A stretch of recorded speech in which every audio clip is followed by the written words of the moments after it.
Hello, cubs, and welcome back to the Cozy Den.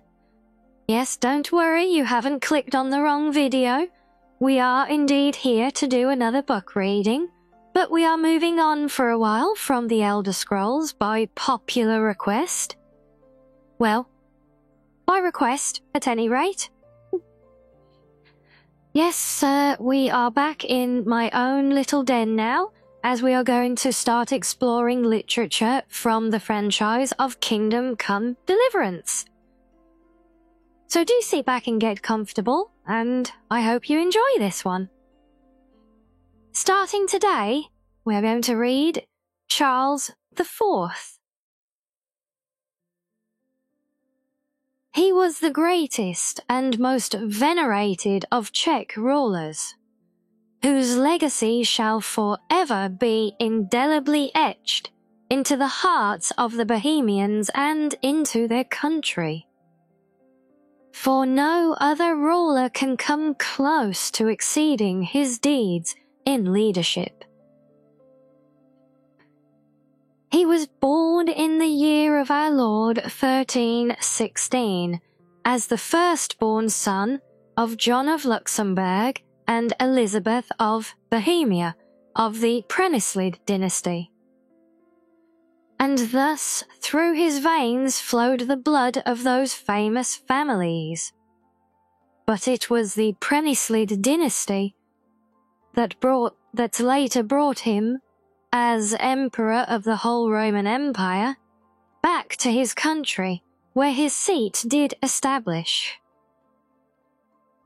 For when the old king died and left the kingdom to his son, it was a desolate and impoverished, and young Charles, who made haste to receive the crown, could not yet properly speak the language of the Bohemians.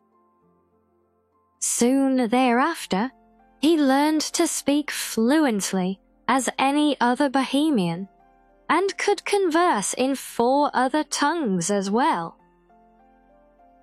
For he was learned, and began to write a book of his own. By his hand, the kingdom was soon ameliorated, and he rose to great glory, whether through his skill at arranging marriages of state.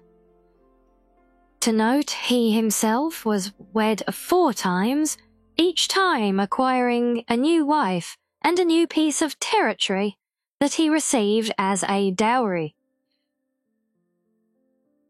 Or through building and education, which during his reign flourished greatly, or through the newly founded university at Prague, which achieved renown throughout Europe.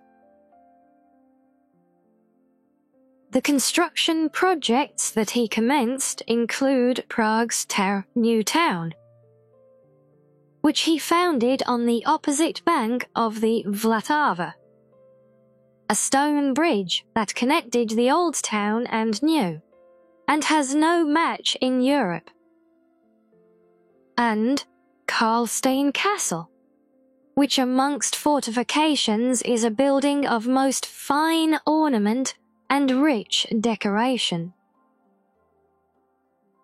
He rose up the kingdom of Bohemia within the Roman Empire, for by his decree the king of Bohemia became one of the prince-electors. When, after a long reign, he died in 1378, the entire land was plunged into grief, and thousands of people followed his coffin. In the eulogy given by the bishop at his funeral, he was called the Father of the Nation. And may that epithet remain his for all time. His sons, Wenceslas and Sigismund, quarrel over the throne to this day. For Wenceslas, as the rightful heir, has failed as a king, and favours hunting and amusement over ruling. And his brother, Sigismund, has invaded the country with a massive military force and has seized power that once belonged to his father. Well, there you go. I do hope you've enjoyed this and, like me, look forward to exploring more from the world of Kingdom Come Deliverance. As always, if you have further recommendations for series you would like us to investigate and discover on this journey, do let me know in the comments down below. But we will continue this next time, my cubs, so until then, stay cozy.